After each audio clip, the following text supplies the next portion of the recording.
everybody, welcome to Gay Cleveland. My name is Brian here with Gay Cleveland. Today I want to talk about a couple things, but first off, got to go over the logistics, the business stuff. If you're not a subscriber, why not subscribe?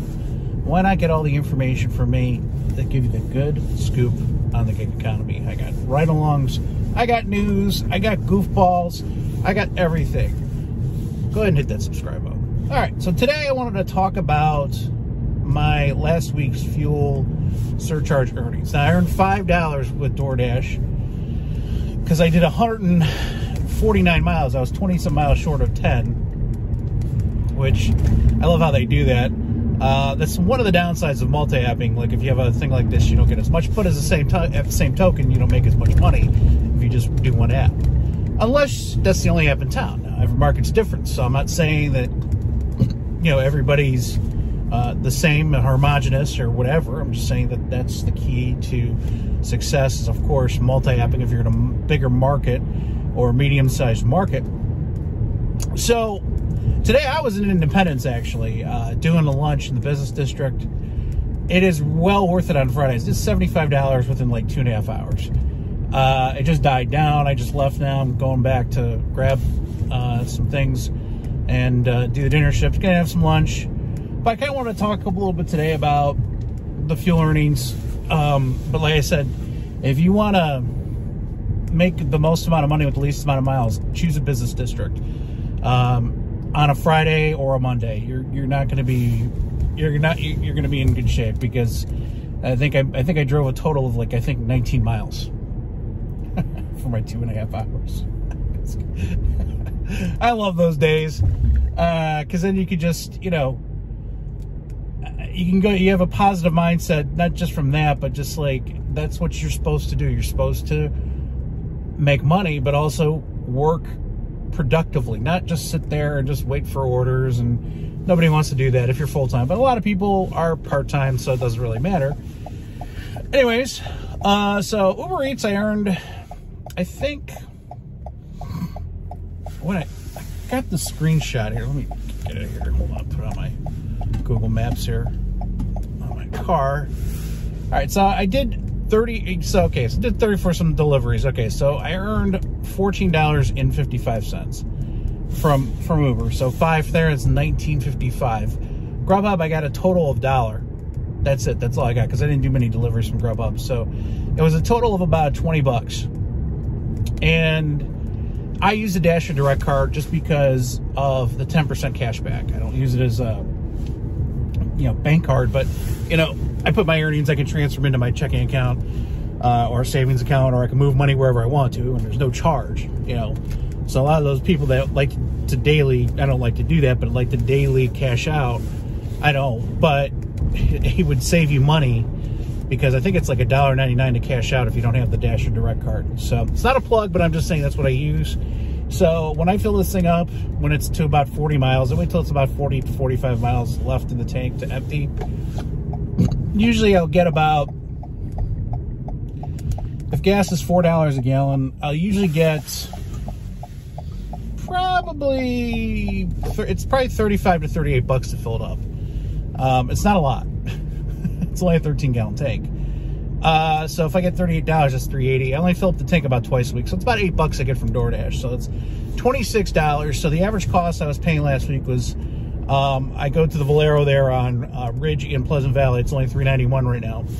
So I go there. So with that being said, if you deduct the account amount of the $21 divided by the amount of gallons, I drove a total of 19 gallons. In my van, if I did a full-time week, it's depressing. I would have gone through 26 gallons instead of just 18 gallons. It's 8 gallons more, and it's more than saving $40 a week. It's almost double that, because you have to understand something. Yes, you're going to save money off the top between the gallons that you're saving driving a smaller vehicle, but also, too, the amount of miles per gallon. So if you're getting more miles per gallon, you're saving that amount as well. So I'm going to do a comparison what this vehicle does in one full month compared to the van in one full month. Right now on the estimates, the van at this point would be about $520 a month in gas. This sucker would be right around $300. in gas. So it's a substantial deduction in savings, and that's why I did it. I didn't do it because I don't like my van. I loved my van. It was just a lemon. But this car I like because, number one, I have family members and know people that have had Corollas, have had Toyotas, they've had no issues with them. I bought it because it's reliable, it's good transportation. If you're doing delivery work or you're ride sharing, you want to get a Prius or a ride share, that's probably what you want. Tesla I'm not a big fan of, just because, sorry, I know there's a lot of Tesla dorks out there.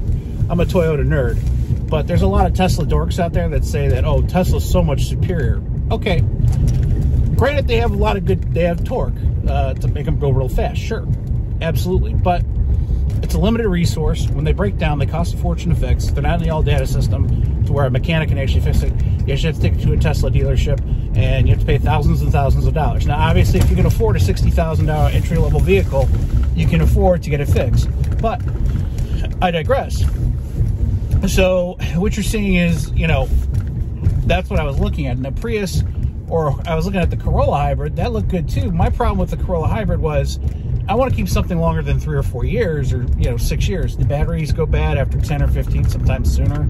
You have the generator that regenerates the braking, that charges the battery, that goes bad. That's $8,000, $10,000. Those are all extra costs you have to look at. And for somebody to say, oh, we can get a used one for $4,000. Yes, you might be able to with 200,000 miles. But I guarantee you within a year that battery is going to go out. And even if you get a refurbished one, it only takes a couple that sells out and puts new ones in. The other ones are still old. They're going to go as well. You're going to have to continue to do the same thing year after year and put $1,500 to $2,000 each year into the vehicle. So that's all I got to say about that. I'm not against Tesla. I don't think electric cars are the future. Personally, I think that hydrogen fuel cell is a much more viable alternative, even though Tesla, Elon Musk says that that's stupid. Well, hydrogen's ubiquitous. Lithium is not. It's a very rare earth mineral. And the amount of, they talk about, oh, it's carbon free.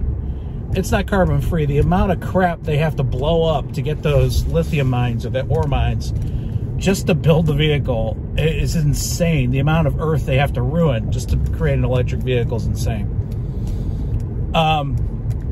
So that's why I went with these, because I went with this because it's logical. I get 32 city delivery, you know. Some days I'll get 38, 39 if I'm doing, if it's slow. If it's busier, I'm just going to have lower gas mileage. But at the end of the day, that's kind of what you want. You want to kind of, your gas mileage is going to go down if you're busier because you're making more money. I mean, if you're sitting around, obviously your gas is going to be, you know, you're not going to use as much gas. So it's April 1st. It's snowing out earlier. So I guess that's an April Fool's on Cleveland. So with the savings, I'm paying about $2.80 a gallon right now with all the deductions and all the Dash and Direct stuff. So in my opinion, it is actually helping. It's not, it doesn't, I mean, it basically pays for 3/4 a tank. So it does subsidize some of that cost. Personally, what I would want, instead of a gas, you know, supplement, because all these people that take $3 offers were screaming, we want gas supplements, Sonny, taking $3 orders. The people that are smart, the people that are business owners, the people that have the mindset of a business owner, those are the people that are actually making the changes that they need to adapt. Instead of doing that, make the base pay higher, increase the peak pay more, you know, do other things like that. That's what I would have preferred. Because if you don't increase base pay, you keep it at $2.25. They do that because it's such a tight margin between the company and the Dasher, and even they came out and admitted the other day that they can't make it off of course, the original, the Dasher pay. And yeah, that's true. I mean, I looked at my statement last week, my pay stubs, and I calculated it. I worked 45 hours last week. I made $1,200. Okay. $850 of that was tips. Okay. $350 would have been just regular pay from DoorDash, Grubhub, or Uber Eats. That is insane. Nobody can live off of that. Now, know, maybe if I was living with my parents and I had a 20-year-old car, yeah, I could live off of that, you know. But, you know, when you're an adult, you have responsibilities in life. Is, oh, this is only meant for people for part-time. But at the same time, there's the ability to do it when you need to. And I tell people all the time, have an escape plan, you know, always do what you can to have some other options, because if not, you gotta, that's what I'm doing right now. Like I said, I've been transparent. If I find a job where I'm able to work from home, because I don't want to go into work, if I could work from home and make pretty much what I'm making here, or even 10% less, I would take the job and still do this part-time. But I'm just being honest. I'm not going to sit there and go, oh no, I'm never going to be a W-2 ever again. Well, the price would have to be right. You know, I'm not going to take a job where I'm going to be making 40% less. It's stupid. You know, when I'm averaging at least $23 to $25 an hour a week. During the week, I'm only averaging 18, 19 bucks an hour. Weekends, I mean, Thursday, Friday, Saturday, Sunday, my average hourly is almost 28 bucks an hour. I mean, it divides up. If I really wanted to, I could just work 12 hours Friday, Saturday, and Sunday, and work like a half day on Sunday or Thursday and make the same amount of money, but I would have no life. You know, I like to enjoy the weekend. Sometimes I'll take Saturday off or work a half day. You know, that's the benefit of being your own boss, is you can take those little breaks when you need to, when you're not in a good mood and you're not, you know, doing what you need to do. Anyways, that's my short video for today. This is Brian with Get Cleveland. Guys, take care, stay safe, and always watch out for the crazies. And remember to ring that bell.